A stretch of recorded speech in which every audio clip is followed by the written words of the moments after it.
You need to know what you're getting into. This is not cops and robbers. The enemy is everywhere, but he can't be seen. Why me? None of this makes sense. It's a mind game, John. What have you gotten me into? I can't tell the difference between what's real and what's not.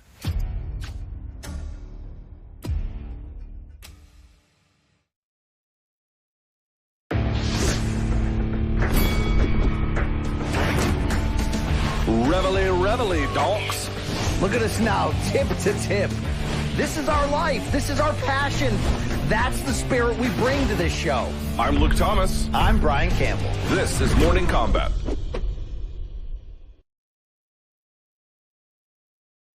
This is Luke Thomas. This is going to be the David Benavidez versus Caleb Plant instant reaction post-fight show. Well, thank you for joining me.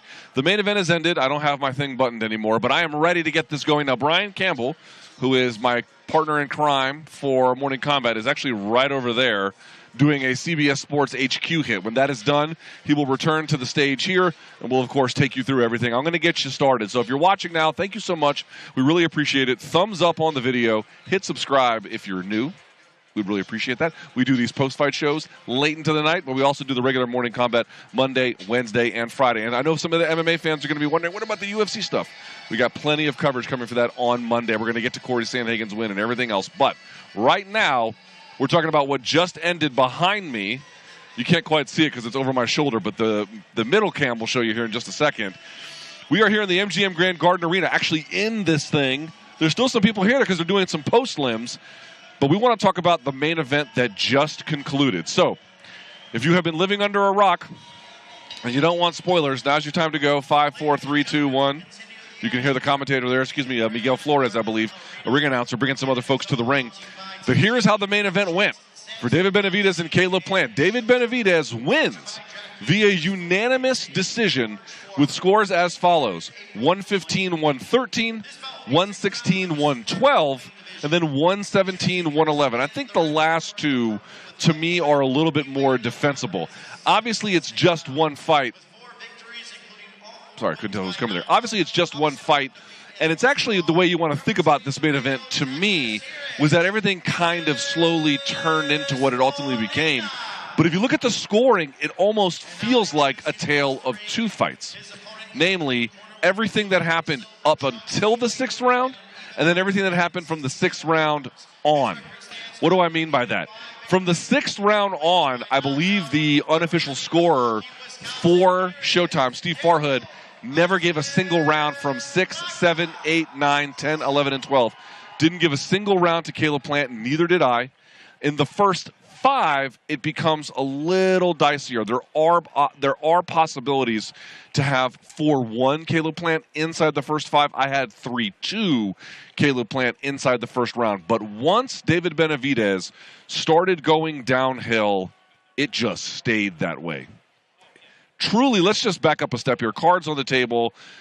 Thought Caleb Plant was going to win. Totally wrong. Although there are some, I think, redeeming elements to his performance. But still, this was the David Benavidez show.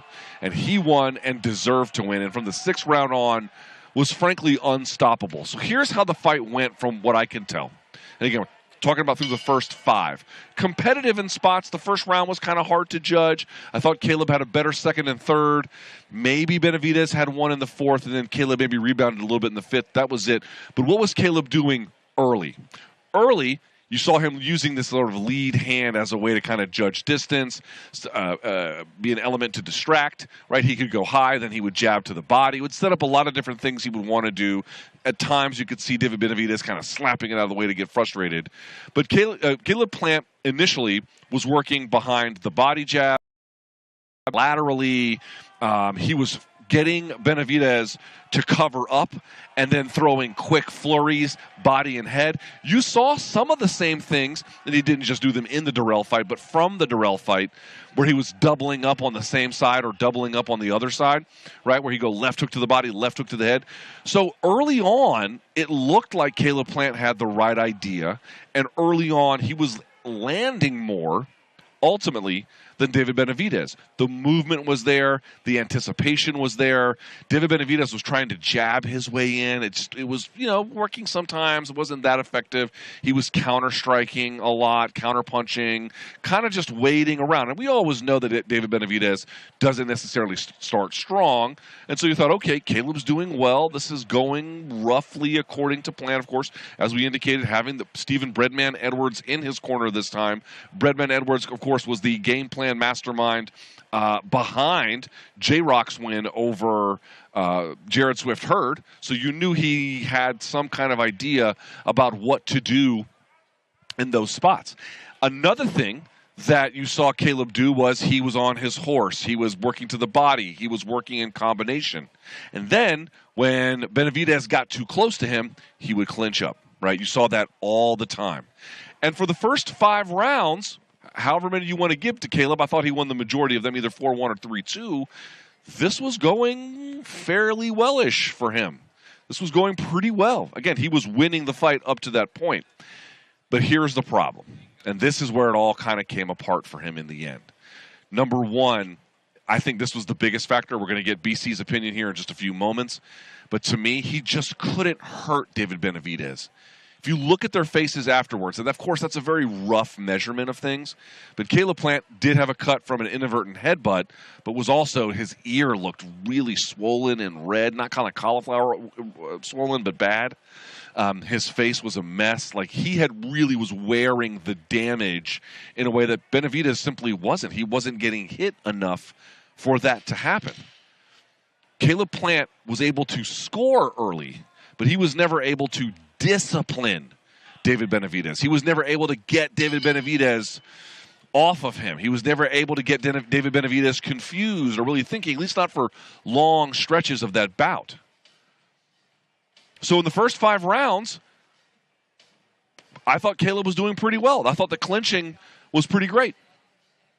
But as we mentioned, it just kind of fell apart for him after the 6th. I want to get to some of the striking totals that we have numerically here in just a minute. We'll do that before too long here. But what I thought David Benavidez did a really good job of was when he realized that Plant couldn't get him off, like couldn't back him up, couldn't get him off of him, couldn't make him respect the space, couldn't really confuse him, and now he was walking into him with much more, I won't say abandon, but much more purpose, frankly pace a little bit as well. And from there, that's when the fight really got away from Caleb Plant. He was still trying to use lateral movement, staying off the ropes, getting back to center, was able to do some of that okay, but you really saw from round 6 on, especially in rounds 8 and 9, I thought that's where it's got ratcheted up big time. David Benavidez able to land, I thought, one of David Benavidez's best punch. How about that left hook? And he was catching it between punches with Caleb Plant. He was catching it off the jab. He was catching it off movement. He was catching it from different angles. And then the other key portion of this, even though you heard, I think, some commentary around how much David Benavidez was headhunting, the other component was the rest space that Caleb Plant was trying to occupy by the hugging, by the clinching. What you eventually notice is that Kenny Bayless is quick, the referee, to separate them, and I did think that worked to Caleb Plant's benefit early. But over time, what you saw was that David Benavidez, better about using frames, better about giving himself just enough room where he could strike his way in the middle of it, strike his way to keep the clinch going, to keep referee Kenny Bayless off of him, and land seriously damaging shots, hooks over and over again. Again, go look at Caleb Plant's ears, a disaster, a total disaster. He was able to rock him, forcing more clinching, where he would either get separated again and then begin to back up, or even more punishment was really meted out. Why do I bring all of this up? Because if you can walk Caleb Plant down, if he can't discipline you with the jab, if he's not really slowing you down to the body, and of course now you're able to land some of your left hooks in between what he's doing and all the exits, and he can no longer clinch with you, not effectively, and that's now going to be a place where you can just do inside fighting, well, that's the fight turning. He added some more punches, David Benavidez, I thought, from that 8th, 9th, and especially the last 3, the 10th, the 11th, and the 12th. Uppercuts. The uppercuts he was able to land on Caleb Plant as he was kind of bent over and forced over were dramatic. They had a huge, huge impact. I think BC is done. We're going to get him here in just a second. He's taking pictures. Here he comes running. I'm going to make fun of him for taking pictures with donks. He actually denied an MK donk earlier who wanted a picture. That's a fact. All right, let's bring him in. He's my friend and yours. He's got a pocket square on that he's very happy about. We're going to get his scores and everything else.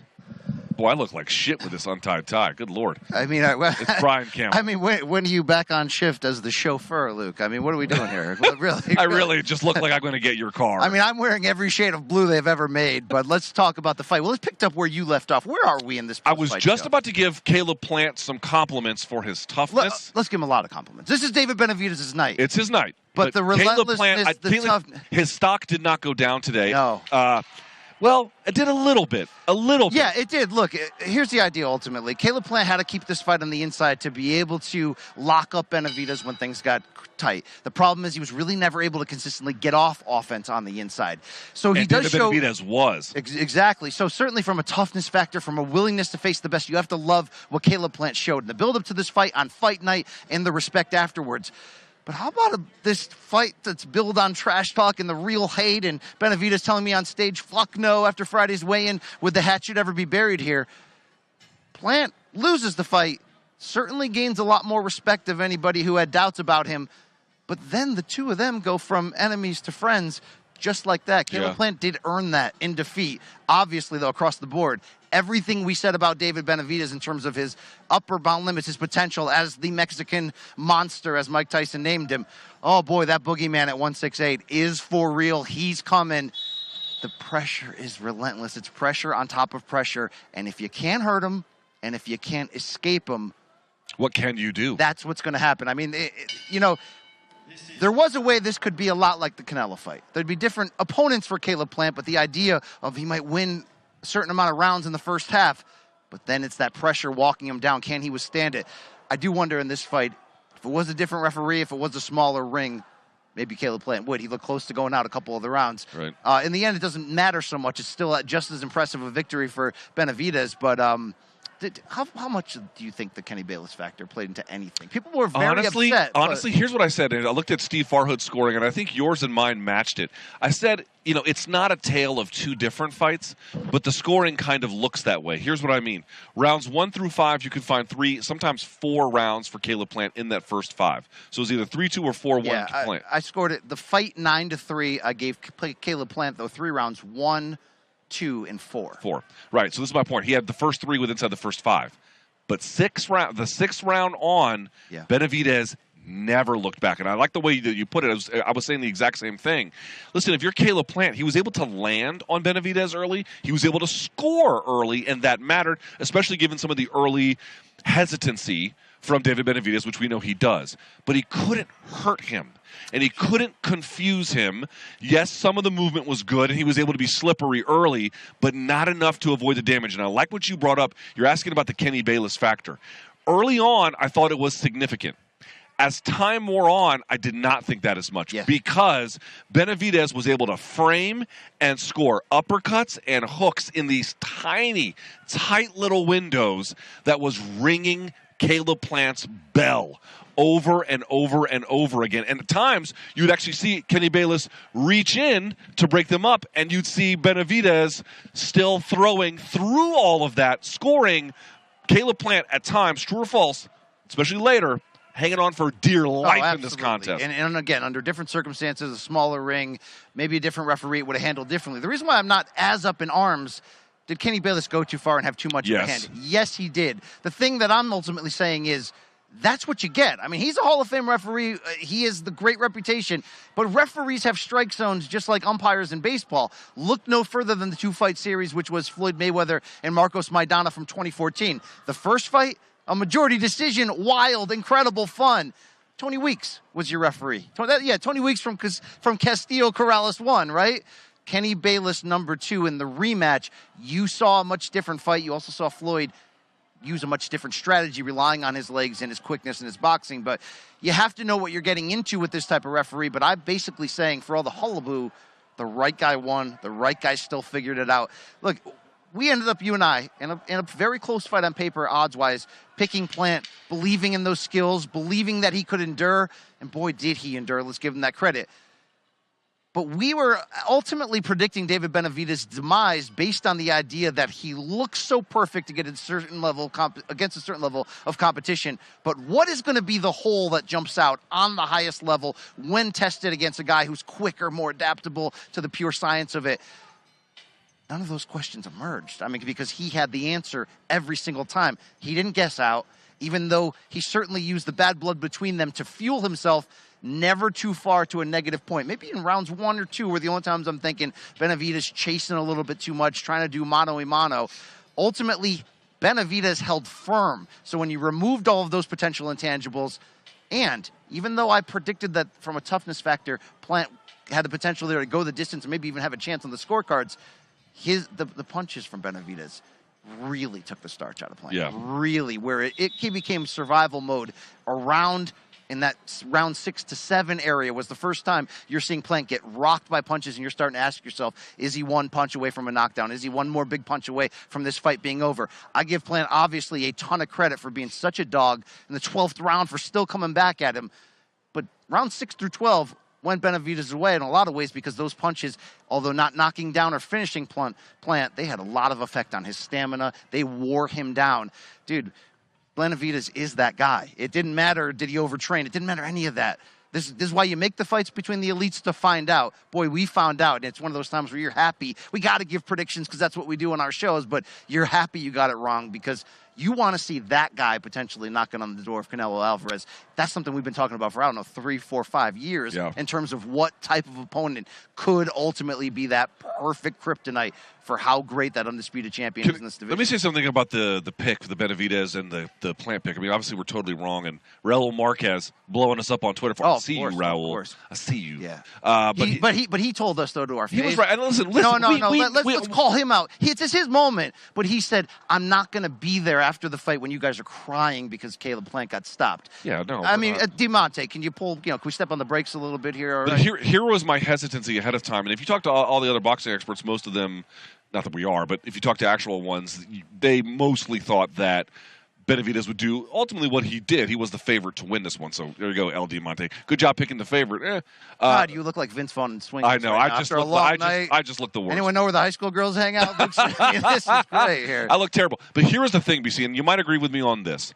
Benavidez has always looked really good on tape, right? I mean, he's got certain things he does that aren't conventional boxing, but in terms of the punishment he delivers and the way in which he does it, he's always been really, really highly touted and very interesting. But I'm sorry, Caleb Plant was the toughest opponent he had ever faced by far, certainly the most unique one in terms of the movement for me, BC. I tell you what, I wasn't sure what kind of crowd I was ready to expect tonight. They were a sellout, massively pro Benavidez. There was a bunch of Mexican boxers on the crowd, so they were pro Mexican in general, but huge Benavidez crowd. And BC, I thought that Benavidez delivered. I thought at 26 years old, he's never looked better. Remember, he came in at 166 and change on the scales. Boy, if there was any doubters out there, and we were a couple of them, about Benavidez, absolutely. It's time to put a lot of that away. He really, really, really not only fought the toughest guy, but he looked the best I'd ever seen him. Yes, he's got other knockouts and amazing highlight reels. But again, against who? Not against guys of this caliber. And for him to put on the performance he did, especially when he was going downhill from the 6th round on, wow. Super, super impressive. David Benavidez is a star in boxing. A star, yes. Always was one, always on the move. Tonight was the night where he became a legitimate star in the world of boxing. A validating moment without question. And I liked Plant's game plan, movement, a lot of that stuff early. But what Benavidez is showing us is, can you do that for 12 rounds? Can you keep cooking in the kitchen when there's flames everywhere? I want to talk. It's really, really hard. I'll say I'm not getting out. Are you validating my parking? What's going on right now? Dude, I actually wasn't even thinking when I was looking at the suit, and then I put it on before I came downstairs, and I swear to God, this is the first thing I thought. I go, dude, fucking BC is gonna roast me all night long. Yeah, but I'm wearing these pants. It's not as easy to just sit here. I mean, come on. Okay, I'm not gonna get on Twitter. I want to look at the stats. Well, you are defensive about it. Well, Friday wasn't my best show, but here we are. Let's look at the stats on this one, BC, because they were dramatic. So, jabs, 23% of Benavidez' shots were jabs. Yeah. Just 9%. Actually, excuse me, what am I saying? Go to the total punches. 9%, excuse me, I'm reading it wrong. 9% scored for Plant, 23% scored for Benavidez. He landed 30 of them. How about this? Power shots, just 18% scored for Caleb Plant, 68. 180 for David Benavidez, and this was the big one, obviously total, 38% of the strikes, or punches, landed for David Benavidez. 210 scored, just 91 for Caleb Plant. Caleb Plant got outlanded more than 2-1. Yeah, more than 2. You can't beat David Benavidez that way. I You thought just the can't do it. scores were a little bit too close. 117, 111 was a little high. No, right? that was my scorecard, 9 rounds to 3. I actually sorry. felt 115, 113. because yes. I didn't see Plant really do much. Great survival skills for sure. Great, at least trying to find moments in rounds that he was getting beat up in the second half. But the second half was all Benavidez. So unless maybe you overloaded the front half, either way, the right guy won. That's not what it is. But I don't want to go further, Luke, without hitting back on that end of that fight sequence, the post-fight. I don't know if this matters to you guys, but this is a brutal, violent sport, and all the fights don't always get made, and, there can be bad headlines. There was something really pure, a transaction that took place in there. Caleb Plant earning the respect of his, most hated rival, his Hatfield and his McCoy. That felt like awesome afterwards. Felt great. To see Benavidez Sr. come over and apologize, and to see him both, and to see Benavidez on mic just go, look, I can't talk bad about this guy. Like Jim Gray was bringing up the pest. Like, I don't want to talk bad about this guy. I love this guy now. I love that. You don't get those happy, good feels. This is like the end of like a sitcom like Full House. Like they play the nice music and DJ's got to come to terms in this one parent household. But there's a bunch of uncles around. I'll tell you what. I think it was pretty clear to Caleb Plant from rounds 10 and 11 that he was not going to win this. He was going to try. He didn't lay down, but I think it appeared clear to him he wasn't going to be able to win. He stopped moving nearly as much. By the 11th round, that game plan for the first 2 rounds was gone. But here's what he refused to relinquish, and this is what I think David Benavidez picked up on. He just refused to surrender emotionally. He refused to surrender competitively, even if he knew he was going to lose, even if he knew he was going to beat. I think that David Benavidez picked up on that and realized that's who he had. They were slinging the dogs in the last 30 seconds. It was crazy. That's what Caleb Plant earned in terms of respect tonight from David Benavidez. Fueled Benavidez being so jovial afterwards. You want to find your equal. You want not that they weren't equals on this night. You want to find somebody who can drive you past the level that you may get to on your own. That forces you to be great. Caleb Plant forced David Benavidez to be great today because if he wasn't, there was going to potentially be openings. But let's talk up the Breadman effect. I mean, you saw Caleb Plant trying to land some form of that double hook combination that ended Andre Durrell in his last fight, the knockout of the year.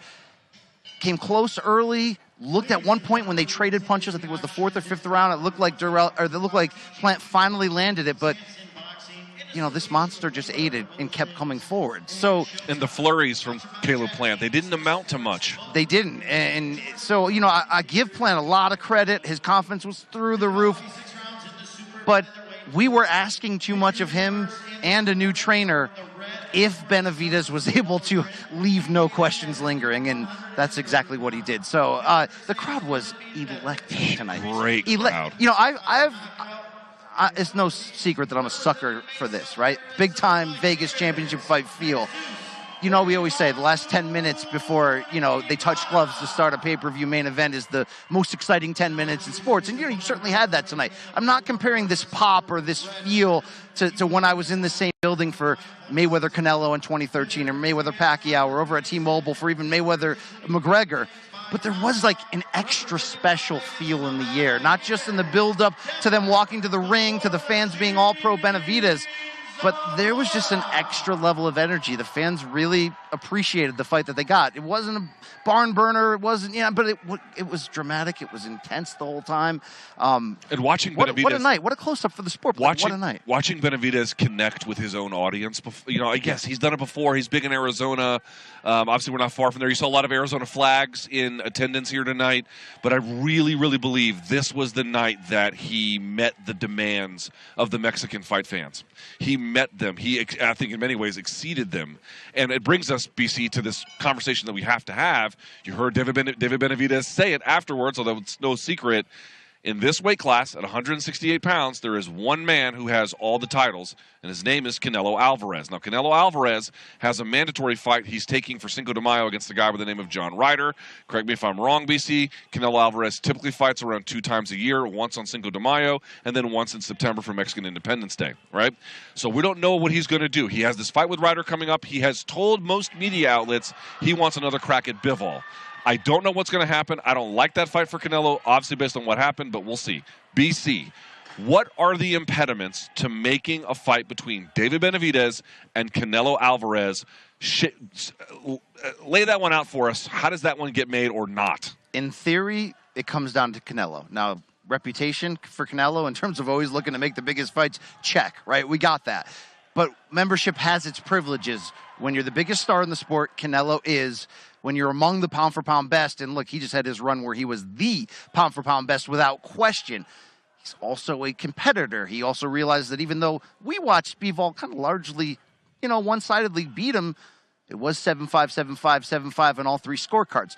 So one thing is, look, at large, Canelo Alvarez is the rare promotional and network free agent. He tends to take most of his business to Eddie Hearn and ultimately on DAZN, although he obviously came to Showtime pay-per-view for the Caleb Plant.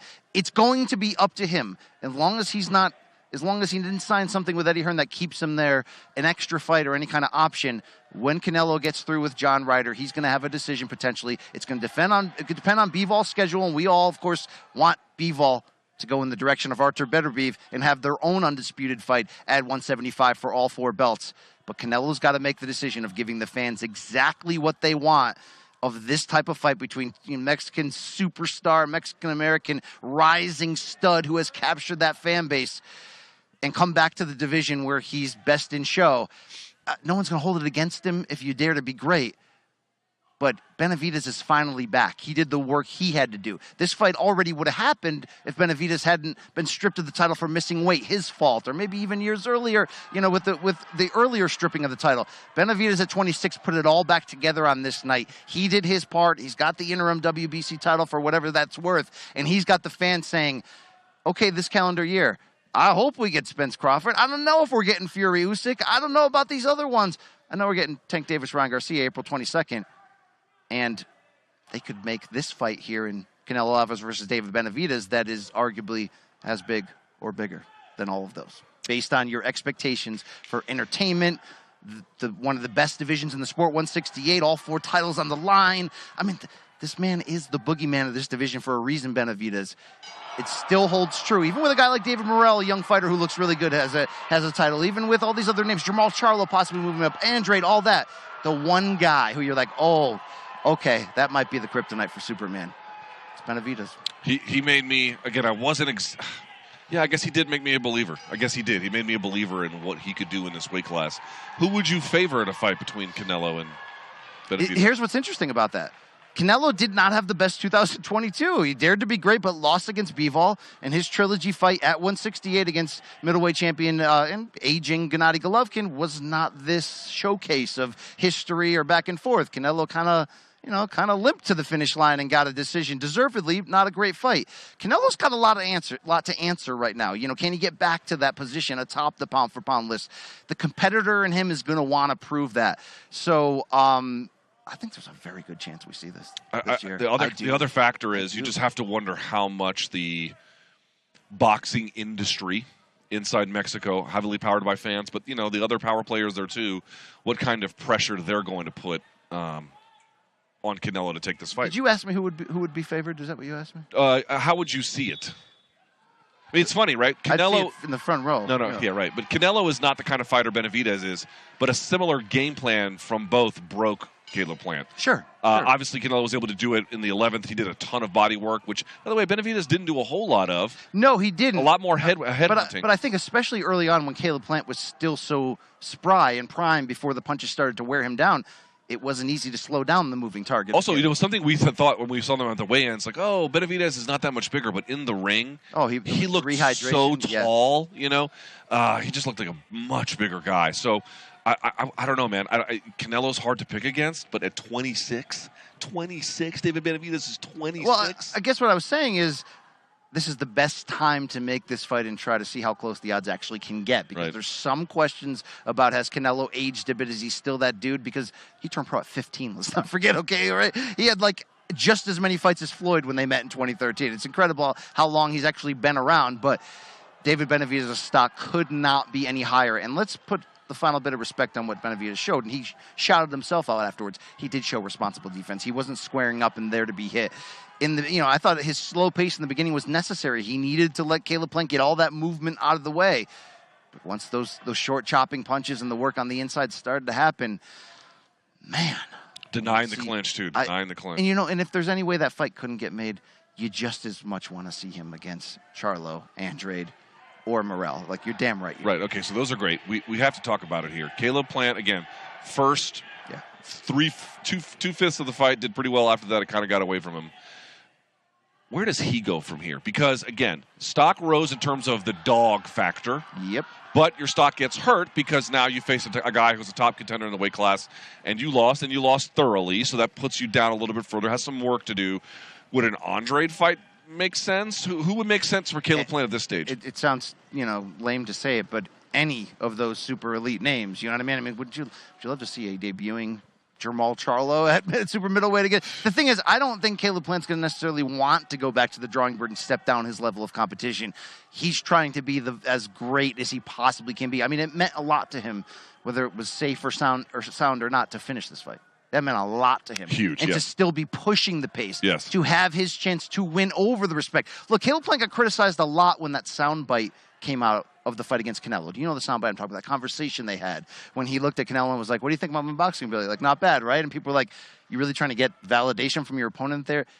It's really not about an insecurity as much as Caleb Plant is out to get his respect. And, you can validate that all you want, what that means, whether he should be. I think he got it against Canelo, and he certainly got it tonight against Benavidez. Those two just happen to be the two best in this division. I like his chances against any of the other great fighters. And I think you have to, right? Styles are always going to make fights. The Morrell fight's tough. Morrell fight is tough. For anybody. But Morrell's 24 years old. So, or just turned 25. Like, he doesn't have that same level of seasoning. But Caleb is sitting at 30, smack in the middle of his prime, getting, not too far necessarily from the end of it. Oh, maybe a year or two, or potentially even more. But, Okay, if Benavidez goes the Canelo route, then I like Charlo versus Plant a lot. Charlo 168, yeah. I like that a lot. Yeah. Jamal Charlo told us himself that look, he's trying to come back this summer, and that may be to defend the middleweight title for the final time that he has the WBC strap. But I think when the moment is ready for the big one, he's gonna jump in. I mean, he said it, Luke. He said it, right? What do you think about Jamal saying that if I get a chance to fight Benavidez, you want to see bad blood? You ain't seen nothing yet. What does that do for you? That gets me out of bed in the morning. I don't know it does. The Charlos seem to hate everyone, though, so that's a little bit weird. So does Caleb Plant, it seems. Right? Caleb Plant also seems to hate everyone. I mean, not hate, but just so aggressively wants you to respect it, right? Yeah. That was the most I'll ever touch you, Luke, okay? Why don't you tell the folks what you did today like a fucking weirdo? Why don't you tell them? I don't think this is weird, Luke, okay? On the road, so you know what it's like on the road. It can exhaust you. Yesterday we were in front of a camera, 6 hours in the end. I got to protect my mental health. So today I had to go for a walk. I walked 6.4 miles, but I saw you in the distance. You were across the street, across those busy Las Vegas streets. I think we were near the area where Tupac got killed. Yes, that's right. Not to bring the mood actually down. we were, yeah. We were. I saw you from the distance, but you had a coffee in your hand, and there ain't no way in hell you're walking 3.2 miles to the record store with me. Not even happening. I walked 2.5 to the mall. You hate records, all right? I walked 2.5 to the mall. Juki needs new shoes. I got some, actually. So I took a picture of Luke from distance, texted at him like, ha, and then just kept going. Okay. Well, I mean, what do you want? We've been hanging out all week. What do you want? The picture was from 10 feet away. No, I zoomed in. I have to zoom. I was Can you imagine if I lived in his neighborhood and I was a woman? I wouldn't feel safe anymore. Let's see that picture. I mean, is this really... Show him.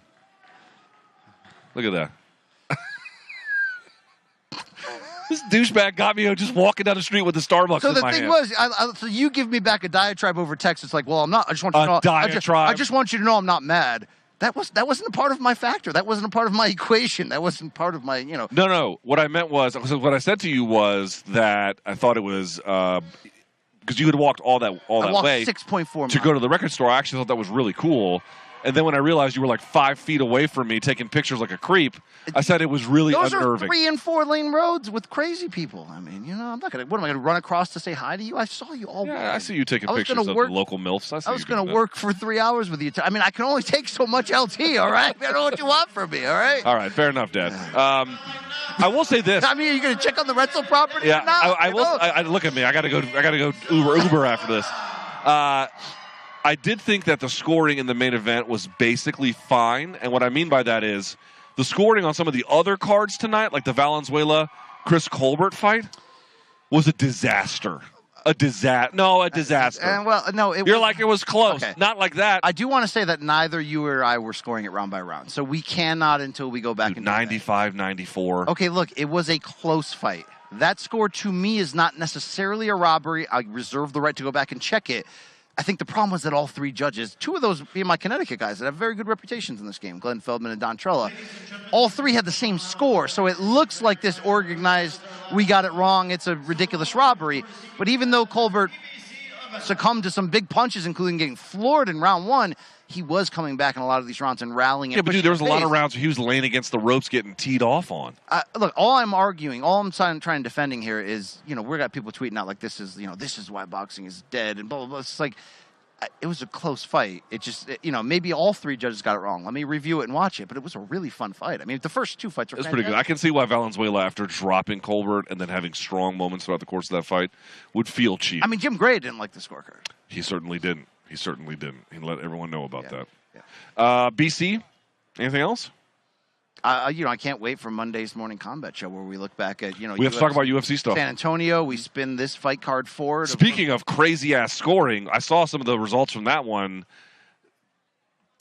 You could have scored that fight 5-0 Corey Sandhagen, and one judge gave him Cheeto 3 rounds. And that judge had 2 fights on his coming in. Let's put him in the main event. Let's put him in the main event of UFC San Antonio. Texas. And by the way, the referee from the horrible Fury FC fight on Friday was a judge tonight at the UFC event. So that was awesome. Yeah, that's great. We're going to get to that on Monday. We appreciate you guys. Hey, listen, let's thank the fans. We've been here since Wednesday night. About time you put the fans first. Although I did blow off that fan. You tried to get me like a hold on. selfie. Hey, Dick the main Face, event I took the picture with him. You told him to go fuck himself. No, the main event is like about to start. And no, like the main event walkouts were about to start, and you denied a guy a photo. The 10 best minutes in all of sports, okay? You denied a guy. I didn't deny him. I took a photo. I will say this. We ran into more MK fans at this boxing event than we have at any other boxing event we've ever done. True or false? True. Definitely true. So thanks to all the MK fans. Thanks to everyone else who's watching right now. We appreciate it. You can follow us there on all the socials. We have to catch a bird tomorrow, but Monday, live 11 a.m. in the East, 8 a.m. in the West. We're going to get to Morning Combat again. We'll react to everything we saw here, and, of course, all of the UFC stuff on top of that Chris as Colbert's suit was something, huh? He had a pimp suit at the top, and then he just looked, I don't know, like Thunder from Down Under clothing after that. Very, very. But then again, I'm going to go drive, Yes, please. Somebody rich. Can you have my water bottles ready, my mints, when I get in there in the charging cable? I've got a charger back there, so you look can how plug in angry your the staff iPhone. is. They're like, can you guys end this? Yeah, can we bullshit, just call it a day? Oh yeah. Now this is where we can you can just Well, all the fights are over in the back too. Yeah, the post limbs. That's it. We're done here. Vegas was great. This is the first fight I've actually seen inside the arena. Every other fight that I've covered here, they always made me go to studios A and B. That's not fun. Yeah, this is where they sell the drug, Luke. The magic. Yeah, dude, I've been on the outside looking in for a long time. Yeah, about time, bro. Yeah. Okay. You done? I'm like how fat I get when I say I know. We're both pathetic. Fat guy in the little yeah, fat guy. All right. That's Brian Campbell. I'm Luke Thomas. Thank you guys so much for watching. We got to get out of here. We're back on Monday morning. Catch us then. We'll catch up with everything all on the Combat Sports Weekend. I thought this all matched, but I there's a lot of blue going on, and I had to get this pocket square to kind of even out the multiple blue. I'm not trying to be rude or difficult, but I do think it's time to call a conclusion to today's broadcast. Therapy's working out. Well, if I say it otherwise, everyone gets all bitter at me. Yeah, so, all right. All right. Hey, why don't you go put some socks on? I mean, could you be worse?